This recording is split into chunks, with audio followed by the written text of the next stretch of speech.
Canole Horror Story. Sa probinsya ng Davao del Sur ay mayroong kumpadre si Canole na nagngangalan na Fidel Rico. Ito ang pinakamatanda sa kanilang sityo. Matagal na silang naninirahan doon. Katunayan, dito na siya ipinanganak at halos lahat ng mga nakatira sa kanilang sityo ay alam ang kwento patungkol sa mga kayamanan na ibinaon ng mga Hapon. Ilang dekada na rin ang lumipas at ang nasabing kayamanan ay naroroon sa kanilang sityo. Sa isang sityo, hindi maiiwasan na merong taong ipagkakanulo sila sa mga taong mayayaman na nagtatangkang kuhanin ang gintong nakabaon sa kanilang sityo. Isang araw, may dumating sa kanila na dalawang grupo. Nagpakilala yung isa bilang Mr. Husgado at yung isa naman ay Mr. Sambito. Si Mr. Husgado, ang kasama ng mga ito ay mga lalaking puro di baril. Samantalang si Mr. Sambito, may mga kasama siyang mga lalaking walang baril pero makikita mo sa kanilang muka na tila ba hindi mo sila pwedeng pagkatiwalaan. Si Fidel Rico ang pinakamatanda doon at madali niyang nababasa ang pakay ng bawat tao na nagpupunta sa kanilang sityo. Katunayan, yung kasama ni Pamilya Sambito, alam niya sa una pa lang na ang mga ito ay purong aswang. Magandang hapon sa inyong lahat. Ako si Mr. Husgado. Naparito kami upang sabihin sa inyong lahat na ang sityong ito ay aming bibilhin sa tripleng halaga na gusto ninyo. Kaya ngayon pa lamang ay magbalot-balot na kayo dahil bibilhin namin ang buong sityo. Yang lawak ng kabundukan na yan, kami na ang mag-aari niyan mula sa ngayon. Wika ni Mr. Husgado. O ano? Nadinig nyo hindi ba? Ano pang inaantay nyo? Magbalot-balot na kayo! Sabi naman ni Mr. Sambito. Lumapit sa kanila si Fidel Rico at nagwika ng, "Gaano kayo kasigurado na ibebenta namin sa inyo ang inyong sityo?" Hoy tanda, bago mo kami kausapin, pwede bang magpakilala ka muna sa amin? Ako si Fidel Rico, ang pinakamatanda dito. Ako ang sinusunod ng aking mga kasamahan sa sityo. Uulitin ko yung sinabi ko. Gaano kayo kasigurado na ibebenta namin sa inyo ang pag-aari namin?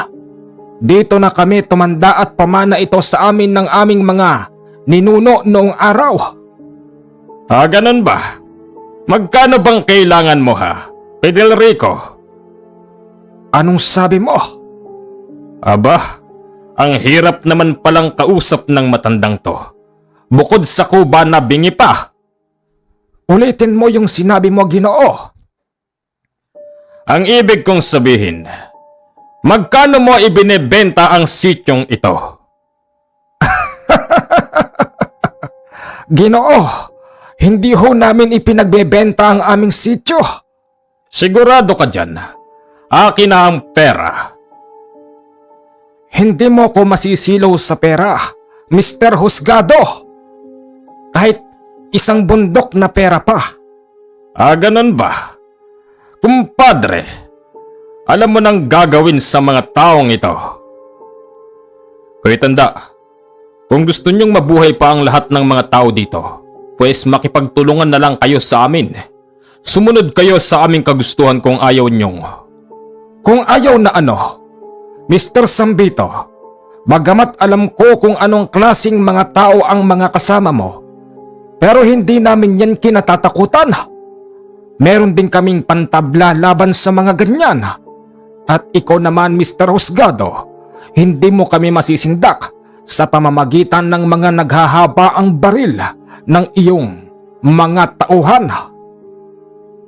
Wala na ba talaga kaming magagawa? Hindi na ba namin kayo mapapakiusapan ng maayos. Siguro mas mainam pa kung magsigsilayas na kayong lahat dito. Magsasayang lang kayo ng pawis at laway. Hinding-hindi nyo makukuha ang lupain namin dahil ito ay pag-aari ng mga nakatira dito. Layas! Matapang. Yan ang gusto ko sa isang matanda. Mga kasama, tara na, kumpadre. Ikaw nang bahala sa mga taong tumamayang gabi. Sige kumpadre, ipakakain ko silang lahat sa aking mga tao. Kayong lahat dito, makinig kayo sa akin. Pagsisisihan nyo ang pagtanggi sa araw na ito. Tara na! Kinagabihan, alam na noon ni Fidel Rico na may sasalakay sa kanila. Ang katunayan niyan, hindi na bago sa kanila ang pananalakay ng mga ganon. Dahil nga, hindi pa high-tech ang panahon at sobrang liblib pa ng lugar ng mga panahong yun. Marami pang mga pamilyang aswang ang mga naninirahan malapit sa kanila. Hindi nga sila nagkamali dahil pagsapit ng alas 12 ng madaling araw, kada bubong ay niyuyugyog ng mga taong nagmula sa kalangitan. Sa mismong bahay ni Fidel Rico, merong 3 taong nagpapalitan ng salita at mga nagtatawanan.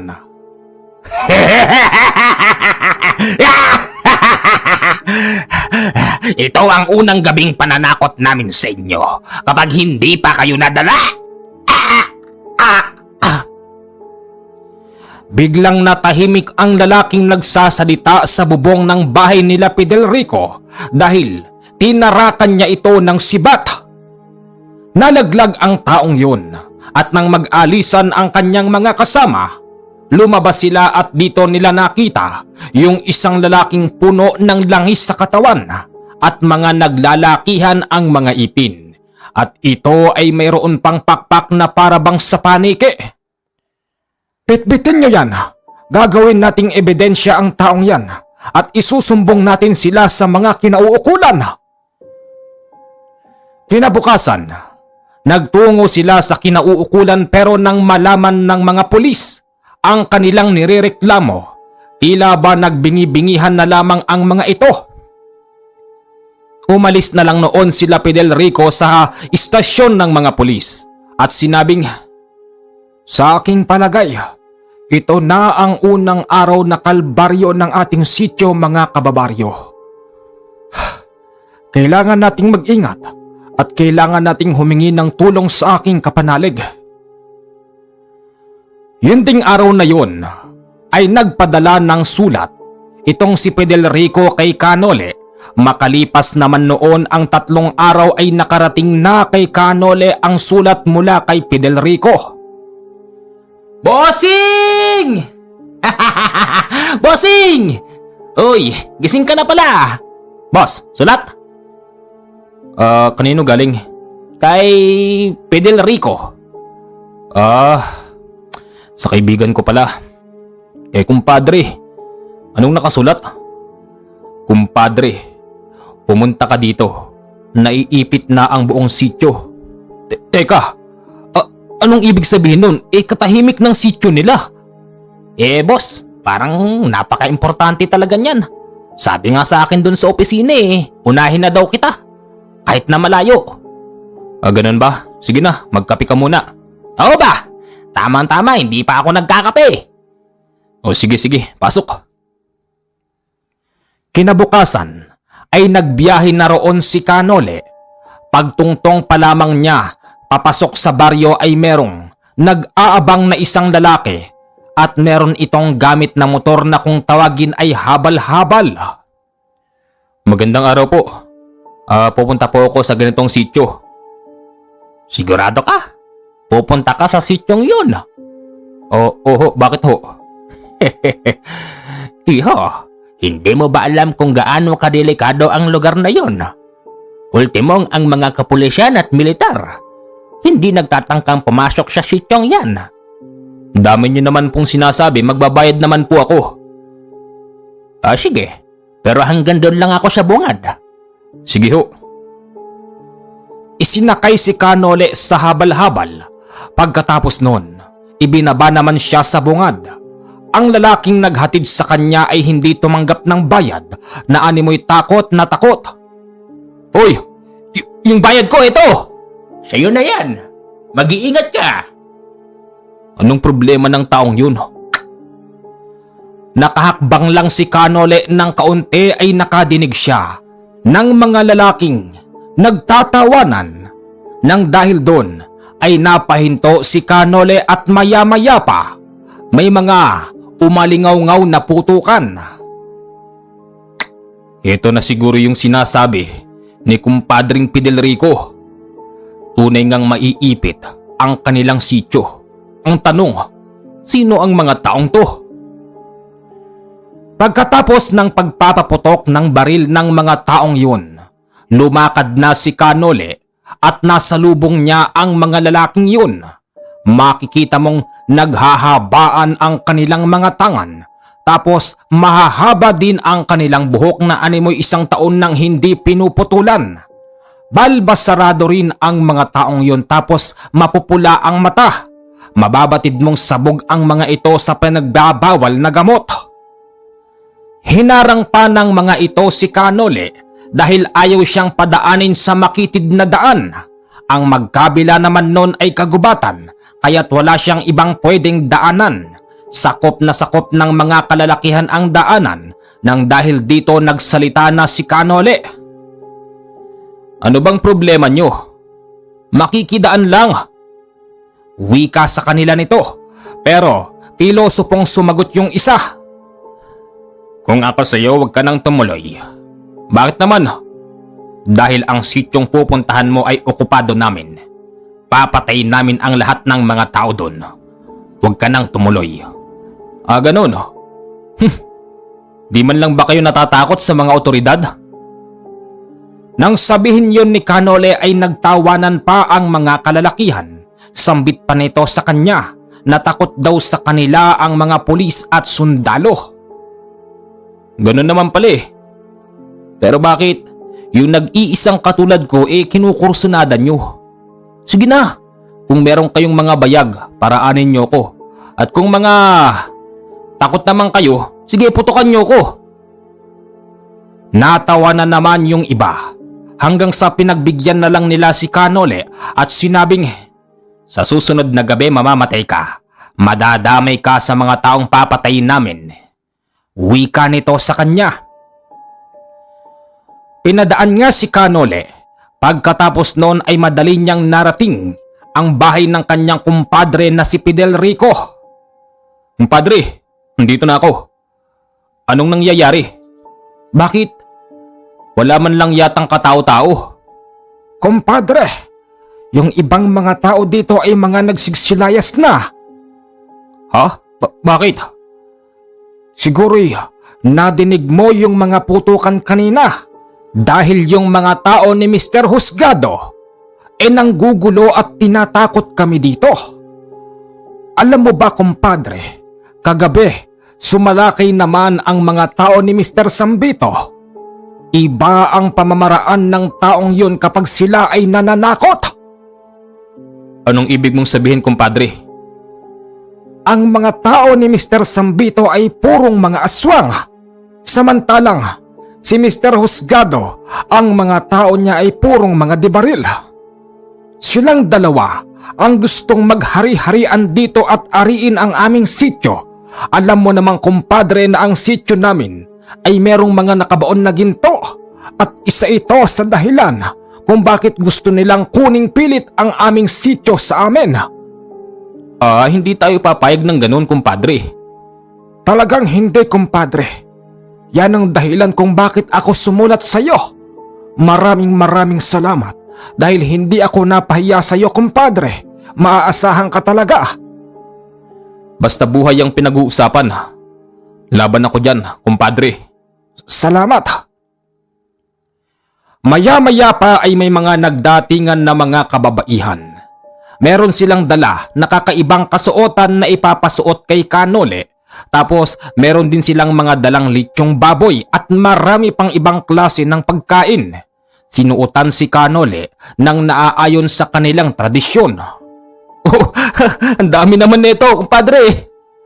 Ikaw naman, kumpadre. Para ka namang bago ng bago.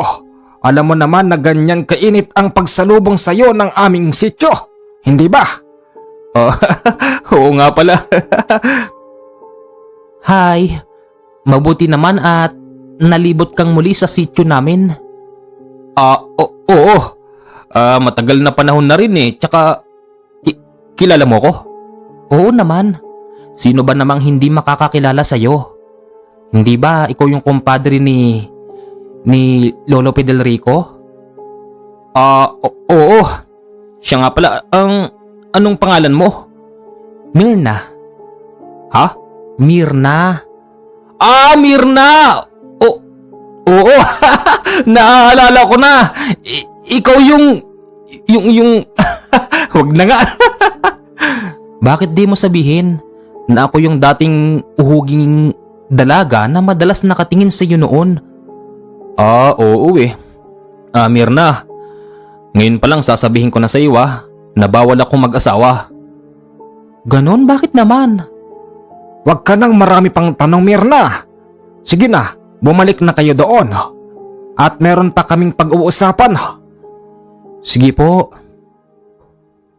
Habang sila'y kumakain, dumating ang grupo ni Mr. Husgado.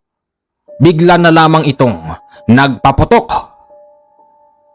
Anong problema, Mr. Husgado? Hoy, tanda! Hindi ba talaga kayo nasisindak sa ginagawa naming pananakot sa inyo? O baka naman gusto nyong tuluyan na namin kayo? Ang mga kasama ni Mr. Husgado ay may mga dalang disabog. Ipinag-utos niya sa kanyang mga tao na magkasana at maglagay ng bala sa kanilang mga tangan. Ano? Hindi ba talaga kayo makukuha sa maayos na pakiusapan? Kinukuha namin ang sityo nyo pero binabayaran namin kayo ng triple. O tapos, anong magiging kapalit nito, Mr. Husgado? Ang hina talaga ng utak mo, tanda. Teka, sino yung isang yon?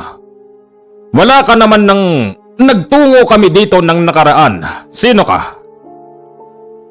Magandang araw po, Mr. Husgado. Noling nga pala, tagagit ng Luzon.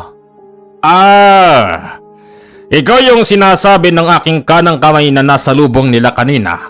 Gaano katotoo yung sinasabi mong hindi ka tinatablan ng bala? Kaya ba matapang ka dito, hatanda? Kasi meron kang dumating na kaibigan na hindi tinatablan ng bala? Una ho sa lahat, wala po akong sinabing ganun. Hinamon ko lang sila na putukan ako. Pero hindi naman ako pinutukan. Pero hindi ibig sabihin nun ay para ka ng isang superherong tagapagligtas dito. Hindi porkit hindi ka tinatablan ng bala, matatakot mo kami. Siguro ho, wala nang pupuntahan itong pinag-uusapan natin. Gawin nyo na lang ang gusto nyo. Andito lang kami, mag-aantay sa mga hakbang nyo. Nakukuha ko yung punto mo. Halika rito, kaibigang Nole, at meron tayong pag-uusapan. Inakbayan ni Mr. Husgado si Kanole at nagtungo sila sa bandang likuran. Ayon sa mga sinasabi ni Mr. Husgado, kailangan daw nilang pag-usapan ang patungkol sa ginto na nakabaon sa sityo na yon. Nagawa pang suhulan ni Mr. Husgado si Kanole ng napakadaming pera upang traidorin niya ang mga tao sa sityo. Tanggapin mo na to. Hinding-hindi ka magkakaroon ng ganitong klase ng pera sa buong buhay mo. Wika ni Mr. Husgado. Pera?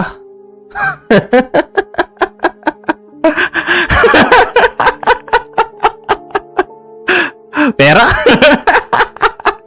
Alam mo bang ang pera ay likha ng demonyo? Tapos aalokin mo ko ng pera? Mr. Husgado, mawalang galang na ho. Hindi ko ho kailangan ng pera. Yan po ang tandaan nyo. Anong sabi mo? Walang taong hindi nangangailangan ng pera, lalong-lalo na sa mga susunod na panahon. Magtataas ang bilihin, lupa, bagay, o kahit na ano paman ay magtataas kaya't kailangan natin ng pera. Kunin mo na ito at patayin mo ang matandang Fidel Rico na yon. Hindi mo ko mabibili sa pamamagitan ng ganyan mo. Katulad ng sinabi ko, ang pera ay likha ng demonyo. At hindi ko kailangan ng pera. Ako ay isa lamang probinsyano, masaya nang makakain ng isang beses sa loob ng isang araw. Tignan mo nga yung sarili mo, Mr. Husgado. Napakalaki ng tiyan mo. Ano laman yan, hangin? Mr. Husgado, wala kang maluloko rito. Umalis na kayo at aantayin na lang namin ang susunod na hakbang na gagawin nyo. Layas! Ganon, pagsisisihan mo ito. Bago magsigsilayas ang mga tao ni Mr. Husgado ay nagpaputok pa sila ng maraming beses sa harapan ng bahay ng mga taga-sityo. Tunay ngang masama ang mga taong yan. Pati ikaw ay sinubukan pa nilang suhulan. Ha! Diyan sila nagkamali. Dahil ang aking kumpadre ay hindi nasisilaw sa pera at higit sa lahat, hindi kailangan ni kumpadring Nole ang kanilang pera. O naman tama ka doon, kumpadre. Pagdating ng gabi, sila ay nag-inuman. Hanggang alas 12 ng madaling araw, nahihilo na si Kanole at taob na ang lahat ng kanyang kainuman.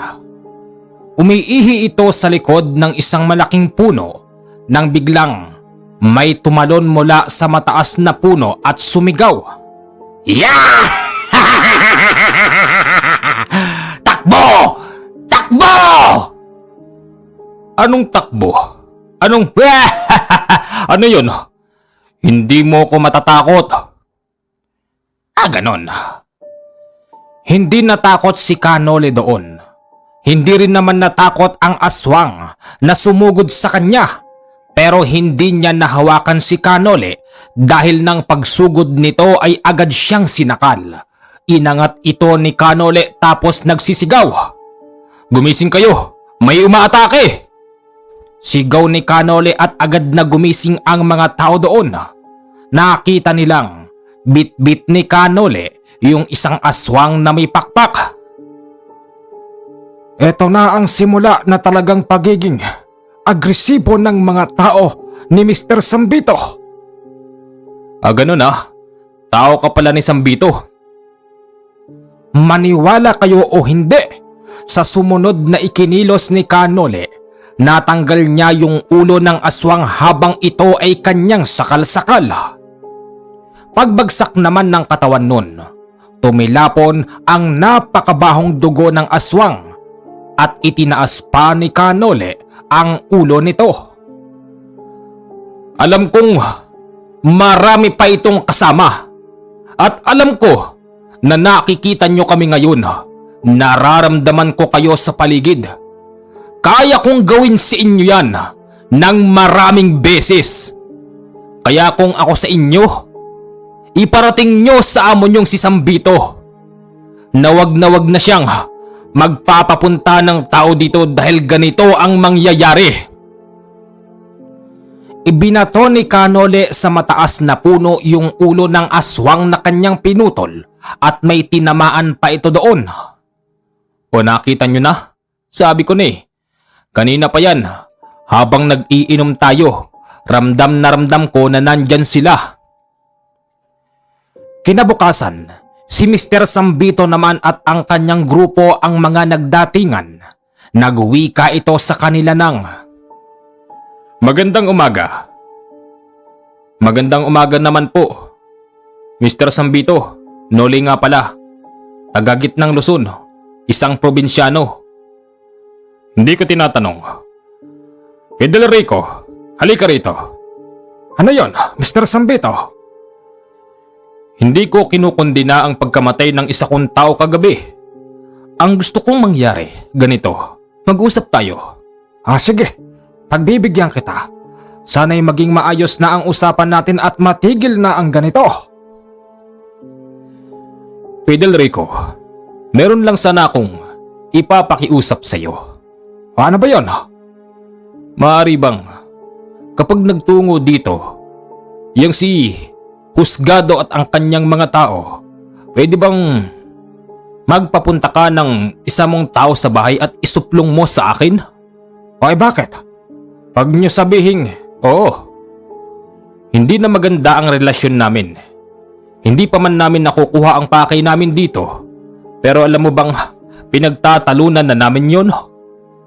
Ang ibig mong sabihin nag-aaway na kayong dalawa ni Mr. Husgado? Ganun na nga. Kaya kung maaari sana, wag niyong hayaan na makakuha ng ginto rito yang mga tao ni Husgado. Ay ganun ba? Yun lang ba talaga ang kahilingan mo, Mr. Sambito? Yun lang ho talaga. Alis na kami. Hoy Dayo, halika. Ako? Sino pa ba ang Dayo dito? Hindi ba ikaw lang? Lumapit ka sa akin. Ikaw may kailangan. Ikaw ang lumapit. O sige. Lumapit nga noon si Mr. Sambito at nagsabi sa kay Kanole ng ganito. Ikaw ang aasahan kong lilipol sa lahat ng mga tao ni Mr. Husgado. Ang taong yan ay hindi mapagkakatiwalaan. Makinig ka sa akin, Dayo. Ipapapatay niya lahat ng mga nakatira dito. Gagamit sila ng mga baril para mapalayas kayo. At kapag nangyari yan, tutulong ako. Uy ba teka, bakit parang nag-iba na yata yung ihip ng hangin Mr. Sambito? Alam mo Dayo, hindi pa man namin nakukuha ang pakay namin dito pero pinag-aawayan na namin ang maaaring partihan. Ayaw niyang pumayag na mas mataas ang sakin. E di, mas okay pa yung ganito. Walang makinabang. Kung hindi ang mga taga-sityo, hindi ba? Sabagay, tama ka doon Mr. Sambito. Sige na, makakaalis na kayo. Lumipas pa ang 3 araw. Walang pagpaparamdam si Mr. Sambito at si Mr. Husgado maging ang kanyang mga tao. Pero kada gabi ay nakakadinig sila ng mga hiyawan sa kagubatan at putukan. Senyales na mukhang merong naglalaban doon. Hindi tayo maaaring makialam sa kanilang kagustuhan, Nole. Hayaan natin sila. Yan ang pinakamagandang nangyari. Imbis na silang dalawa ay magsasanib puwersa para guluhin ng mga tao dito. Mas mainam pa yan na silang dalawa ay maglaban. Tunay ngang demonyo ang pera. Hindi pa man nila nakukuha yung mga pakay nila dito pero nag-aaway na sila. Ang nakapagtataka naman po, bakit ang mga kinauukulan hindi umaaksyon? Bakit di nila bigyan ng aksyon yung mga nangyayari dito sa sityo? Alam mo ba, kumpadre, na minsan na kaming lumapit sa kinauukulan pero napahiya lamang kami. O bakit naman? Trabaho nila yun. Yun nga kaya kami lumapit sa kanila ng dahil doon. Kaya lang nang malaman nila ang pangalan na Husgado at Sambito, mga nagbingi-bingihan na lamang ang mga kinauukulan. Sa bagay, sa lakas ba naman ng kakayanan ng magkabilang pamilya, katatakutan talaga. Hindi bali, ang importante dito sa atin, hindi na nila tayo ginugulo pa, di ba? Tama. Hayaan natin silang magpatayan. Sa sumunod na gabi ay muli na namang nag-away ang magkabilang grupo tapos nagtakbuhan ang mga ito sa sityo nila Fidel Rico nang dahil dito may mga tao doon na tinamaan ng bala at meron din namang mga taong hino-hostage ng mga tao ni Mr. Sambito. Hoy, bitawan mo yan! Hindi dito ang tamang lugar ng panggugulo! Sigaw ni Kanole sa isang tao ni Mr. Sambito na noon ay sakal-sakal yung isa nilang kasamahan sa sityo. Dayo, huwag kang makialam. Gagamitin ko ito para makaligtas ako. Ganun. Ikaw, ibaba mo yung baril mo. Huwag kayo ditong manggulo. Hindi nakinig sa kanila ang dalawang magkabilang grupo nang dahil dito si Kanole ang kanilang nakalaban. Sinalubong ni Kanole yung pinakakawalang bala ng mga tauhan ni Mr. Husgado. Pagkatapos nilang magpaputok, bigla na lamang silang nagtatakbo. Yung tao naman na merong hawak sa kanilang kasityo, sinugod ito ni Kanole at nagsabi ng, "Tama na! Tama na! Akala ko hindi ka pa susuko eh. Sige, bibitawan ko na. Umalis na kayo rito. Sabihin mo sa mga kasamahan mo. Ngayon na! Nadadamay ang mga tao dito." Sige. Galit pa nga noon ang tao ni Mr. Sambito nang nakikipagsagutan ito kay Kanole. Makalipas pa ang isang linggo, bumulaslas na ang balita na marami nang nagkakamatayan sa magkabilang panig. Hanggang sa isang araw, si Mr. Husgado ay nagtungo sa kanilang sityo. Fidel Rico! Nasaan si Fidel Rico? Nandito ako, Mr. Husgado. Ano hong problema natin at bakit kayo galit na galit? Kumilos ka. Kumilos ka! Bakit? Tungkol saan? Kumilos ka. Pakilusin mo yung dayo. Sabihin mo, patayin niyang mga tao ni Sambito.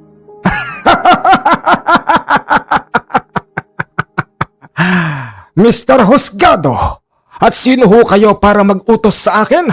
At bakit ipapapatay ko sa aking kumpadring Sinole ang mga tauhan ni Sambito? Sa palagay mo, meron kaming pakialam sa away nyo. Yan ang mahirap sa inyo. Dahil ginudiyos nyo ang pera, kayo-kayo tuloy ang nagpapatayan. Inuulit ko. Utusan mo ang dayo na pagpapapatayin yang mga tao ni Sambito. Alam mo bang nadinig ko kay Sambito na sa susunod na pagsalakay nila dito sa inyong sityo ay kakainin nila lahat ng mga tao dito at ihahanda pagdating ng kabilugan ng buwan sa buwan din na ito.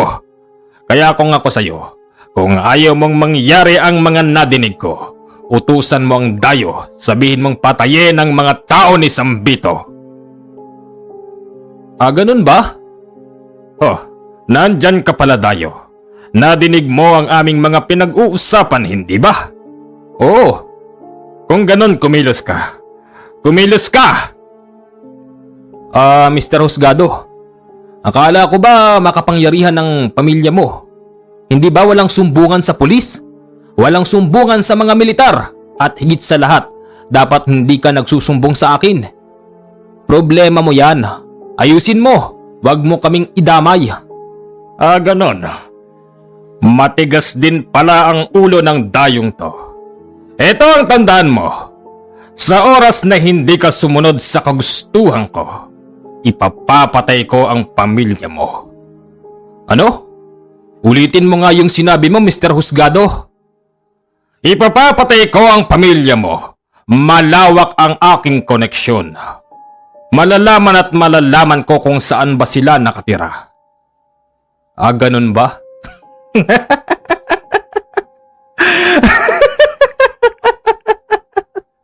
Anong nakakatawa? Nakakatawa, Mr. Husgado. Una sa lahat, wala akong pamilya. Anong sabi mo? Wala kang kapatid? Wala kang nanay at tatay?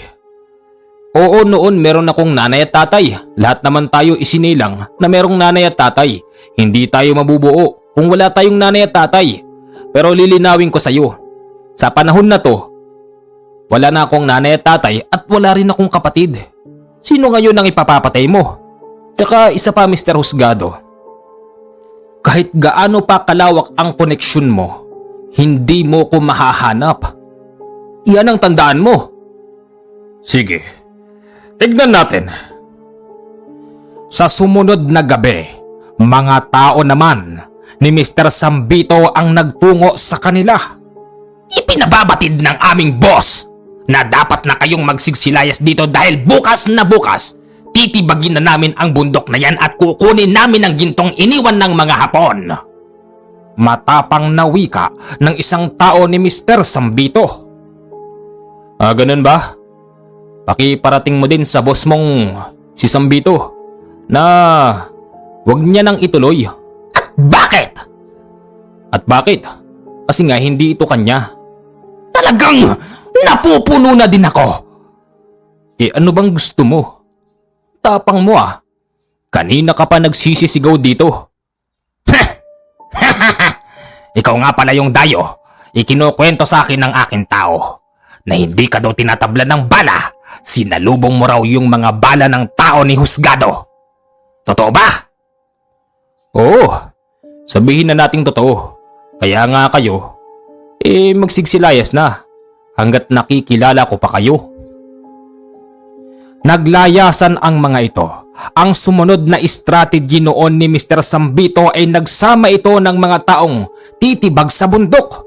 Sa kapanahunan na yon ay hindi pa masyadong uso ang mga ginagamit ng pantibag sa bundok ngayon. Asa-asarol pala-pala lang ang ginagamit ng mga tao noon. Nang magdatingan ang mga ito, hinarang sila ng mga tao sa sityo at nagwika noon si Tandang Pedelrico ng, "Anong kailangan nyo? Bakit may mga dala kayong asarol at piko at pala?"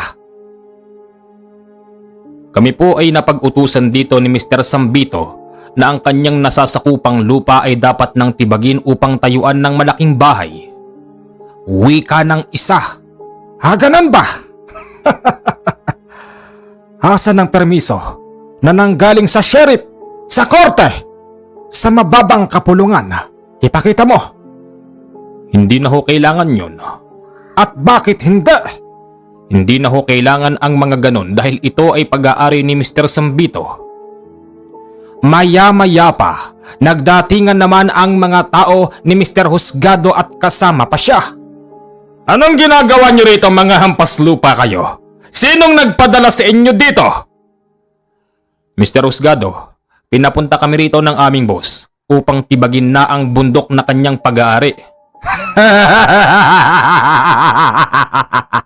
Pag-aari? Meron bang pagpapatunay na si Sambito ang nag-aari ng bundok na yan? Wala silang maipakita sa akin, Mr. Husgado. Ultimong si Mr. Husgado ay walang karapatan na ipatibag ang kabundukan na yan. Tapos sasabihin niyong ito ay pag-aari ng inyong boss. Mr. Husgado, hindi ba't magkalabang kayo ng pamilyang yan? Kung ganon, bakit hindi nyo pa sila ubusin? Yun ang inaantay ko! Pagkatapos itong sabihin ni Mr. Husgado ay agad nilang pinaputukan ang mga tao. Nagtakbuhan naman ng mga ito na animoy takot na takot. Takbo mga tao ni Sambito! Takbo! Nagpulasan na parang daga ang mga tauhan ni Mr. Sambito nang sila ay pagbababarilin ng mga tao ni Mr. Husgado. Aalis na ko, Tandang Pedelrico. Tandaan mo yung binilin ko sa'yo. At syempre hindi rin mawawala balang araw na ang sityong ito ay magiging sakin. Tandaan mo yan.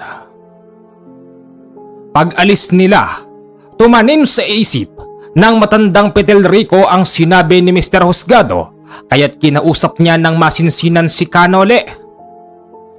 "Kompadre, kilala ko ang taong yun. Alam mo naman ang kaya niyang gawin. Siguro ay dapat na tayong kumilos. Masama ang taong yun. Kailangan na nating putulin ang ugat para ang mga sanga at katawan ay hindi na makakilos." Nakukuha ko yung punto mo, kumpadre. Walang problema. Basta sigurado kang masama ang taong yun, ha? Oo, walang problema. Kinagabihan, nagtungo si Canole sa bahay ni Mr. Husgado at dito nadinig ni Canole ang kanilang mga plano. Ganun ah, may plano pala kayo sa mga tao. Tamang-tama yung pagpunta ko rito. Uunahan ko na kayo. Iwas si Canole na kumitil ng buhay ng mga nagbabantay sa gate nang dahil doon gumagawa siya ng paraan upang hindi siya makita ng mga ito. At napansin din ni Canole na yung mga tao ni Mr. Husgado ay mayroong mga suot. Kaya naman pala. Kahit pala dumaan lang ako, sa harapan nyo hindi nyo ako makikita. Tamang-tama ito. May mga suot silang mga medalyon na galing sa kaliwa nang dahil dito ay kaya silang bulagin ni Kanole upang kahit na daanan lang sila nito harap-harapan ay hindi siya maaaring makita ng mga tao ni Mr. Husgado. Hanggang sa nakapasok na lamang si Kanole sa kaloob-looban ng kanilang kwarto at si Mr. Husgado ng mga oras na yun ay nasa kanyang balkoni habang may iniinom na alak. Mr. Husgado, wika ni Kanole at nang mapalingon ito ay nagulat pa siya. Anong ginagawa mo dito? Paano ka nakapasok? Mr. Husgado, tumanim sa aking kumpadre yung iyong sinabi, kaya't dapat ka nang wakasan. Hindi maaari! Pagsigaw niyang ganun ay agad siyang itinulak ni Kanole mula sa balkoni ng ikalawang palapag ng kanyang bahay. Madali itong nahulog at nang masalo siya ng kanyang mga tao, sumaya din ito sa simento kaya't dumugo ang kanyang ulo at tila ba nawalan ito ng wisyo. Pinutukan si Kanole ng kanyang mga tao pero ang bilis niyang nagtatakbo hanggang sa nang lumakad na lamang si Kanole ay hindi pa rin siya tinatamaan ng mga pinapakawalan nilang bala. Nakauwi na lamang si Kanole sa bahay noon ng kanyang kumpadre at ikinuwento ang mga nangyari. Totoo ba na nabagok yang si Mr. Husgado? Oo, kumpadre. Alam mo bang bago ko gawin yun, tinanggalan ko siya ng memorya. Nang sa ganun, hindi na niya maalala pa yung mga plano niya rito sa sityo nyo, di ba? Magaling ka talaga! Kumpadre, pinabati kita at naisip mo yon. Dahil yon ang nararapat. Hindi ko naman siya pinatay eh. Dapat lang sa kanyang tanggalan ng memorya. Kahit saang doktor pa siya ngayon magtungo, lalabas doon na kaya nawalan siya ng malay at nawalan ng masyadong isip ng dahil sa pagkakabagok niya. Mula ngayon kumpadre, asahan mo na hindi na magpupunta rito yang si Mr. Husgado. Ngayon ang problema na lang natin, si Mr. Sambito at ang kanyang mga tao. Pero huwag ka mag-alala, kung kinakailangan na tanggalan ko din ng memorya, yang si Mr. Sambito ay gagawin ko. Sige, sa mga susunod na gabi, kumpadre, magtungo ka na doon. O sige, walang problema yun. Sa sumunod na gabi ay nagtungo nga si Kanole sa malaking bahay ni Mr. Sambito. Nandoon pa lamang siya sa gate ay madali siyang naamoy ng mga tao nitong purong aswang. Anong ginagawa mo dito? Wika sa kanya ng isang tao ni Mr. Sambito. Kaibigan, kalma lang. Alam mo kaya ako napunta rito para kausapin lang yung amo mo. At anong karapatan mong gawin yon? Alam mo bang hindi namin pinadadapuan sa langaw ang amo namin? Tapos ikaw, magtatapang-tapangan na pumunta dito? Ipatawag si boss. Madali kayo. Sabihin nyo, merong hapunan. Hapunan? Parang hindi yata ako masarap maging hapunan ah. Baka mabasag lang yung mga ipin nyo. Tawagin mo yung boss mo. Dalian mo! Maya-maya pa si Mr. Sambito ay nariyan na. Anong ginagawa mo rito, Dayo? Ha? Masamang gabi sa'yo, Mr. Sambito. Nandito ako para sabihin sa yung dapat mo nang itigil yung pagpaplano mo na kunin ang sityo. Anong masamang gabi ang sinasabi mo? Hindi kita maintindihan. Hindi tayo magkalaban, Dayo. Kung para sa'yo hindi tayo magkalaban, pues ibahin mo ko. Habang sila'y nagtatalaktakan, yung mga tauhan naman ni Mr. Sambito ay kanina pa pagala-gala. Akala naman ng mga ito ay hindi sila nararamdaman ni Kanole, akmang tatraydorin ng isa. Si Kanole nang bigla niya itong damputin at sakalin. Kasabay nun yung pagkaputol ng ulo ng tauhan ni Mr. Sambito. O ano? Sige, lapit! Traidor pa? Sige lang!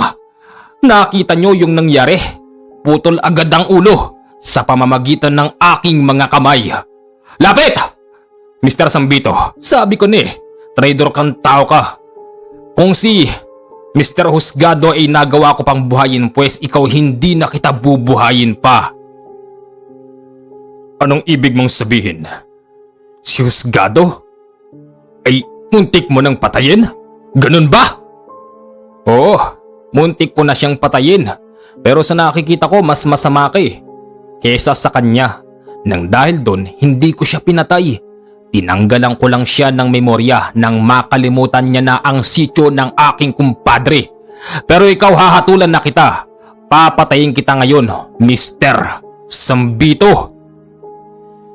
Ibinato ni Canole kay Mr. Sambito yung pugot na ulo ng kanyang tao kaya siya natilapunan ng mabahong dugo ng kanyang tao.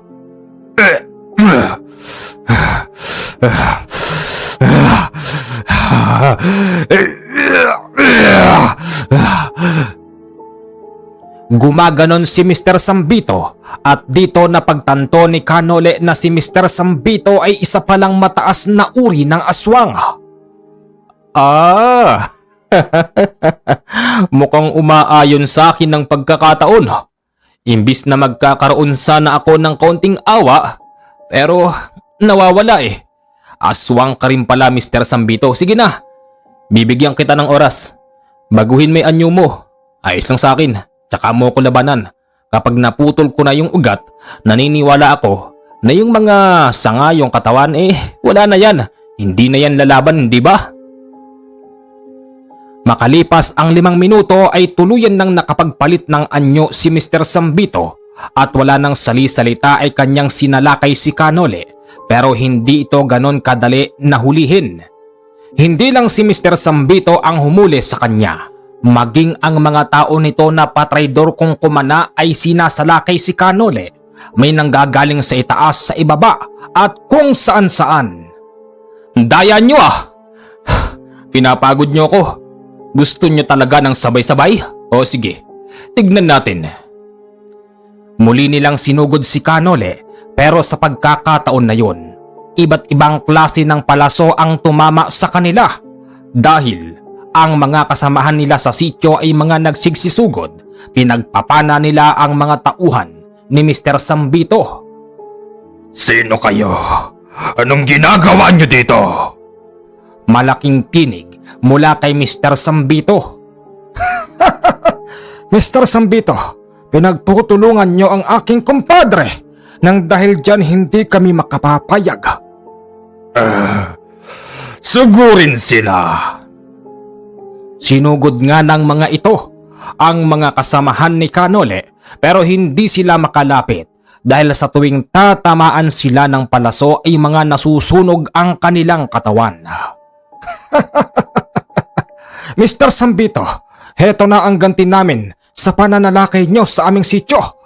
Hinding-hindi kayo magtatagumpay. Habang abala si Mr. Sambito sa pakikipag-usap kay Tandang Pedelrico, si Canole naman ay kumilos. Kinuha niya ang kanyang kalawanging itak. Ang kalawanging itak na makapangyarihan na kayang pumutol ng katawan ng isang mataas na uri ng aswang. Agad niya itong nilapitan mula sa likuran. Mula sa ulo ni Mr. Sambito ay kanya itong tinaga hanggang sa hinila niya ito papaibaba. Maniwala kayo o hindi, yung katawan ni Mr. Sambito ay nagawang hatiin ng kalawangin na itak ni Canole. O kayo, anong gagawin nyo ngayon? Wala na yung amo nyo. Takbo. 1, 2, 3! Nagtakbuhan na ang mga tao ni Mr. Sambito. Kasabay nun yung pagsigaw na hindi na daw sila lalaban. Tawang-tawa si Canole sa nangyari. Magmula nang maputol ang kanilang ugat ay wala na rin silang kagalaw-galaw. 1 linggo pa ang lumipas. Wala na silang nakita na pananakot mula kay Mr. Sambito at sa mga tao nito dahil nga siya ay patay na. Ganun pa man, si Mr. Husgado ay hindi din nagpaparamdam na animoy tuluyan na niyang nakalimutan ang masamang plano niya sa sityo nila Pedelrico. Kompadre, sana'y loobin ng Diyos na isang araw ako naman ang makatungo sa inyo. Alam mo'y matagal ko nang pinaplano na pumunta sa inyo pero hindi matuloy-tuloy dahil sa mga taong sumusubok na agawin ng aming sityo. Malaki ang pagpupugay ng pagpapasalamat namin sa iyo at isang karangalan sa aming sityo na pinuntahan mo kami. Ko naman kumpadre, para ka namang bago ng bago, wala yun. Basta buhay ang pag-uusapan, nandyan si Noli. Darating at darating. Umulan man o umaraw, kahit na anong sakuna pa. Ang dumating, importante merong sasakyan, di ba? O paano? Alis na ako. Mag-iingat kayo rito ha. Sandali kumpadre. Kunin mo ito. Ano to? Alam kong hindi ka tumatanggap ng ganyan pero kailangan mo yan. Alam kong wala ka ng pamasahe. Oo nga no. Wala na pala akong pera. Salamat dito kumpadre. Bebenta ko na lang to sa bayan para meron akong pamasahe sa barko. Sige. Mag-iingat ka. Mga kababayan, hanggang dito lang po ang kwento ni Kanole na may pinamagatan na gantihan ng dalawang pamilya. Si Mr. Sambito ay tuluyan nang namatay dahil siya ay isang aswang, habang si Mr. Husgado naman ay nabubuhay pa rin pero wala na itong memorya at hindi na nito maalala pa ang mga nakaraan. Isa na namang tagumpay na laban ang nadaluhan ni Kanole. Maraming salamat po sa makikinig sa kwentong ito. Pakipuntahan naman po yung isa kong channel na Misteryo ng Bayan. At kung meron man pong gustong makipag-usap sa akin, mag-download po kayo ng Viber at i-search nyo po yung 0948-5230887. Akin po yan na merong codename na Roxy at nakalagay po ang aking pagmumukha dyan. Maraming salamat po sa inyong lahat.